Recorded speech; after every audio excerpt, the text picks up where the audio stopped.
Nobody in Callaway County could figure out why 17-year-old Maya Brennan was collecting broken irrigation pipes from abandoned farms.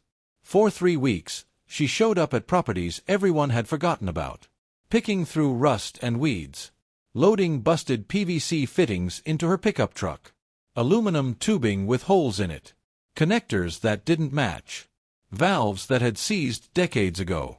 People asked. Her father asked. Her best friend asked. "Why are you collecting trash?" her best friend said one afternoon, watching Maya load another section of cracked pipe into the back. "Not trash," Maya said. "Parts."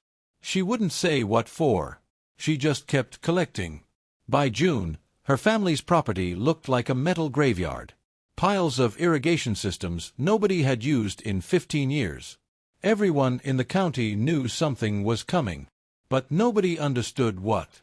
2 months later, when the drought hit harder than anyone predicted, everything changed. The fields around Maya's property turned yellow and cracked. The creek water dropped so low you could walk across it in boots. But Maya's garden stayed green. Impossibly green. Perfectly watered. And suddenly, everyone wanted to know what that 17-year-old girl had really been building. Maya grew up on the Brennan family property in Callaway County, Kentucky. 42 acres.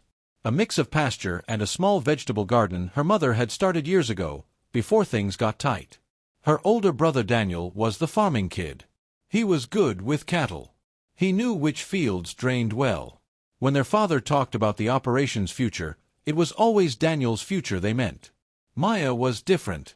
She helped. She worked the garden. She mucked stalls.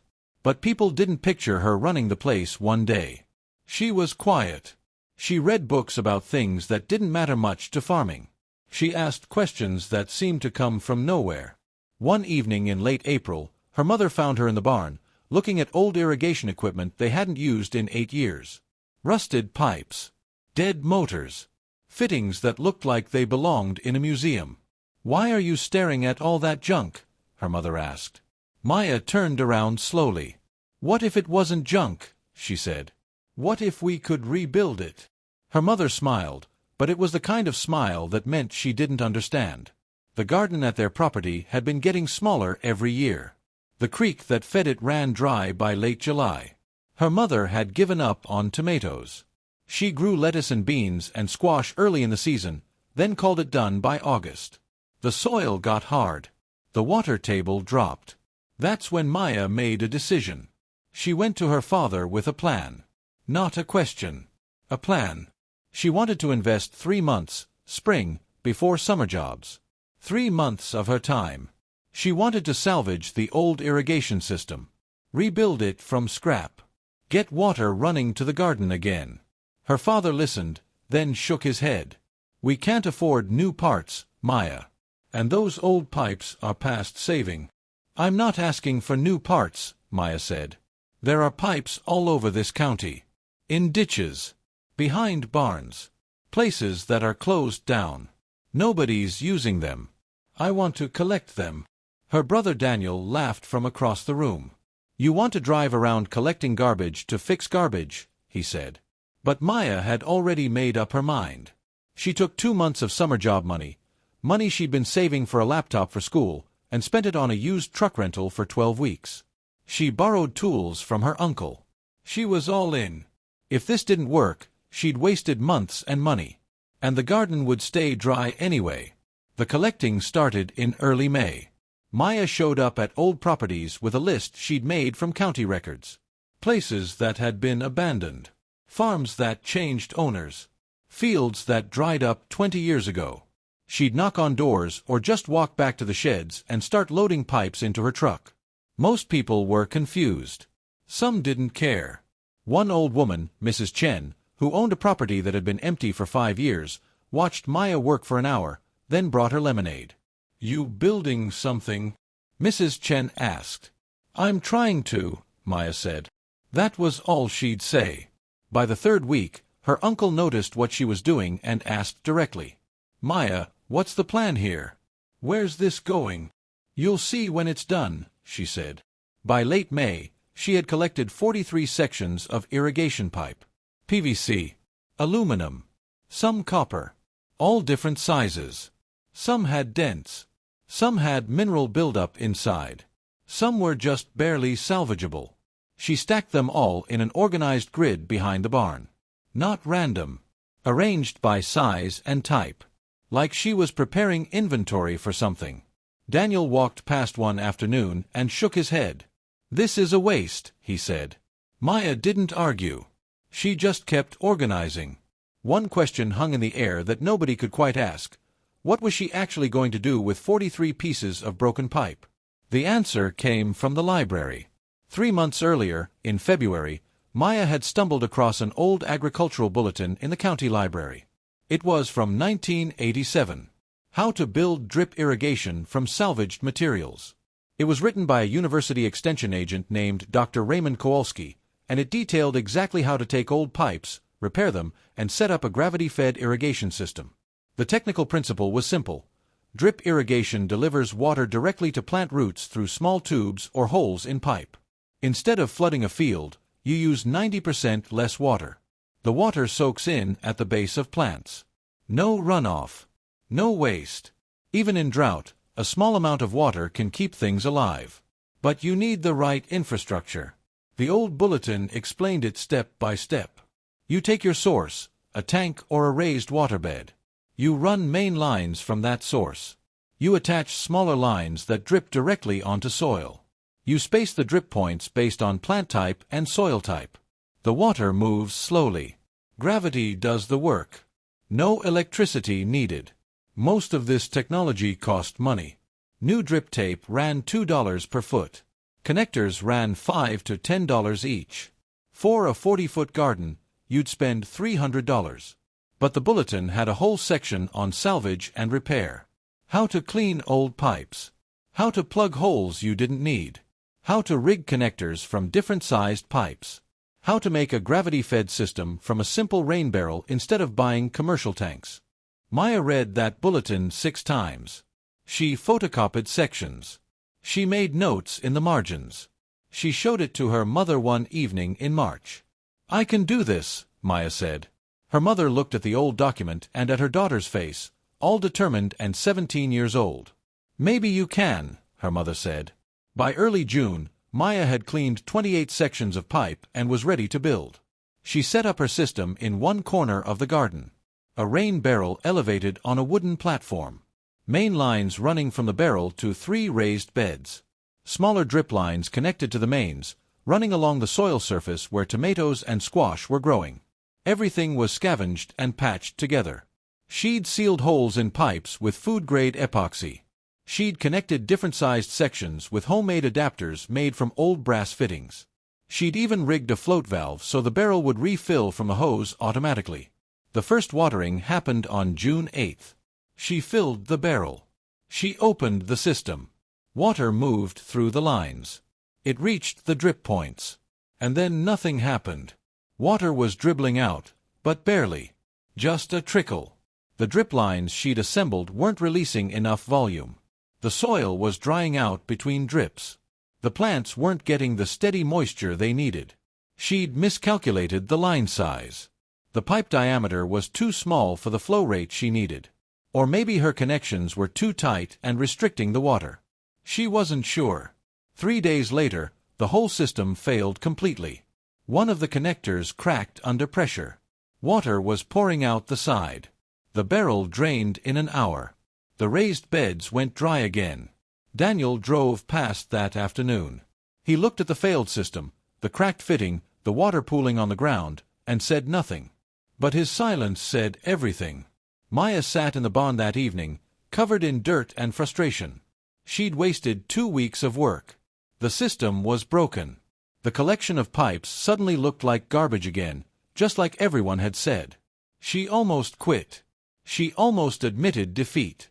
But she called her uncle instead. Her uncle came over on a Saturday morning with a friend named Marcus. Marcus was a plumber who'd worked on irrigation systems for farms across 3 counties. He'd retired 10 years ago but still fixed things for people. They walked the system together. Marcus didn't say much. He just looked. Then he showed Maya the problems. "Your main line diameter is correct," he said, pointing to the section connecting the barrel. But your drip lines are too narrow. PVC 3/4 inch, you've got, but you're running it to 1/4 inch drip lines. The pressure change is too severe. Water can't flow properly. He showed her the calculation. Main line pressure divided by line length divided by drip port size. She'd done the math wrong on paper. She'd miscalculated by a factor of 3. Also, Marcus said, pointing at the connector that had cracked, this is galvanized steel. Under pressure and temperature changes, it gets brittle. Use plastic fittings. They're more forgiving. The third problem was simpler but important. She'd positioned the rain barrel only 3 feet above the beds. The gravity pressure wasn't enough. Marcus showed her that elevation mattered. For this system to work properly, she needed the barrel at least 6 feet higher than the drip points. So they rebuilt. Her uncle brought over lumber. They built a platform 4 feet tall. That gave them roughly 5 feet of elevation drop from barrel to soil. Not perfect, but enough. Marcus helped her swap out the connectors. He explained each fitting as they went. Which ones handled pressure? Which ones didn't? How to wrap threads with tape to prevent leaks. They bought new drip tape, just $30 in supplies, because some things couldn't be salvaged. But most of the pipe was reused. By Sunday evening, the system was reassembled. They filled the barrel. They opened the valve. This time, water flowed steady. A constant trickle down each drip line. Right at the soil surface, where it needed to be. How long until you know if it works? Marcus asked. 3 days, Maya said. If the soil stays moist and the plants don't wilt, it's working. By June 17th, the raised beds were green and growing. The tomato plants, which had looked stressed and pale, were turning a deeper green. The squash was spreading. The lettuce wasn't bolting from heat stress. The soil stayed damp to the touch, not flooded, just right. Maya measured the water use. One garden hose had been running 6 hours a day to keep things alive in normal years. Her new system used 1/4 of that. The rain barrel refilled once a week instead of every 2 days. She got actual numbers by keeping a journal. Plant height. Soil moisture at different depths. Water volume used. By late June, she had data proving it was working. Her mother came out one morning and stood in the garden. She touched a tomato plant. She felt the soil. It's working, her mother said. It wasn't a big win. It was one garden. One corner of one family's property. But it was real. It was measurable. And it had been built from garbage and geometry and refusal to quit. Maya smiled quietly and kept watering. July was hot and dry. Hotter than normal. The creek dropped faster than anyone expected. By mid-July, it was barely running. Most of the farms in the county were starting to struggle. But the rain barrel system faced a new problem. As the creek dropped, the flow rate to the barrel dropped too. She'd relied on a hose connection to top it off. But by July 22nd, the water source itself was running low. Maya had to adapt. She started collecting runoff from the roof during rare rain showers. She dug a small catchment pit. Every drop mattered. She reduced her daily water use even more. She watered more carefully, targeting only the plants that were producing food. It was harder. More labor. But it worked. Then, in early August, a bird infestation hit. Crows and blackbirds discovered the garden. They weren't interested in the plants. They were interested in the insects that lived in the moist soil. They tore up the drip lines looking for grubs. They broke connections. They messed with the whole system. Maya had to redesign the garden. She covered areas with loose netting. She added a scarecrow Daniel helped her build, just wooden poles and old clothing. She moved the most vulnerable drip lines under the netting to protect them. By mid-August, the birds had moved on. The final obstacle came in September. Money. School was starting. Her family needed her to work part-time to help with household expenses. She got a job at the local feed store, 30 hours a week. She had less time to maintain the system. Less time to check connections. Less time to monitor water levels. But she figured out a schedule. 15 minutes before school. 30 minutes after. weekends for deep maintenance. She made it work. She had to. By late August, something unusual was happening with the weather. The forecast was calling for drought conditions continuing through September. The county water board was about to issue mandatory water restrictions. Farmers were being warned to prepare for serious stress. But there was something else. Something in the pattern of the heat and the wind. The evening air was dry. Too dry. The grass on the surrounding properties was turning brown faster than normal. Dust devils were forming in open fields. The creek was lower than anyone had seen it in 15 years. One afternoon, Mrs. Chen, the old woman who'd given Maya lemonade, stopped by the house to talk to her father. "I've seen droughts before," Mrs. Chen said. "This one feels different. This one feels like it's going to hurt." She was right. By early September, it was clear the drought was intensifying. The County Emergency Management Office was preparing for possible restrictions on outdoor watering. Farmers were already talking about selling cattle early because the pastures couldn't sustain them. Maya noticed the creek barely flowing now. She noticed the dust on her driveway. She noticed the neighbors' fields looking dead.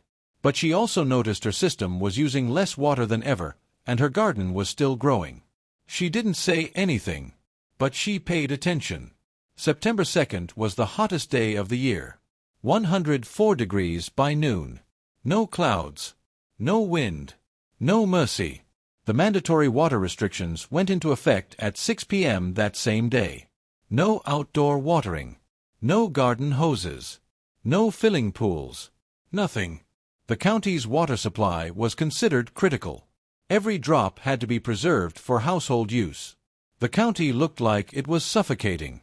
Fields that should have been producing were turning brown. Daniel's cattle, 40 head that her father was managing, had to be moved to emergency pasture 50 miles away because there wasn't enough water for them. The truck rental cost nearly $2,000. 2 farms over, the neighbor's vegetable stand had to close. His garden was gone. Just dust and dead plants. The grain elevator on Highway 41 ran out of water and had to shut down operations. But when the news crew from Louisville came through Callaway County to film the drought damage, they stopped at the Brennan property. Because somehow, impossibly, the garden at the edge of the property still had green plants. Not thriving. Not lush. But genuinely, impossibly green. A reporter named Jennifer Morris stood at the edge of the garden, looking at tomato plants that were still producing, at squash vines that were still growing, at lettuce that shouldn't have survived the heat. "How is this possible?" she asked Maya's father. "Everything else is dead. The county is in crisis. How does this girl's garden have water?" That's when they explained the system. The drip irrigation. The salvaged pipes. The rain barrel collection. The efficiency. Water was being used on this property at less than 3% of normal consumption. The news crew filmed everything. The barrel.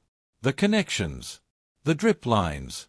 They interviewed Maya, 17 years old, covered in garden dirt, explaining how old pipes and gravity could save water in a crisis.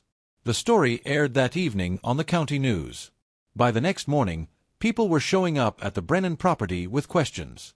Not angry. Not accusatory. Just desperate and curious. "Can you help us build one?" a woman from down the road asked. By the end of September, the rain had finally come. Real rain. 2 inches in a single night. The creek started running again. The drought was broken. The county's emergency restrictions were lifted. Life went back to normal. But things had shifted. Maya started getting calls. From farmers. From the county extension office. From neighbors she'd never met. Everyone wanted to know about the irrigation system. Could they build one? Would she help them? She said yes to most of them. By October, she'd helped build 5 different systems on 5 different properties. She didn't charge money. Her mother drove her to these places after school and on weekends. They'd spend an afternoon showing people how to collect pipes, how to clean them, how to assemble a system. The county extension agent came to see her system in mid-October. He brought a soil scientist. They tested her garden soil. They measured water infiltration. They checked for erosion. "This is remarkable work," the scientist said. He was looking at Maya, not at the garden. It's just efficient, Maya said.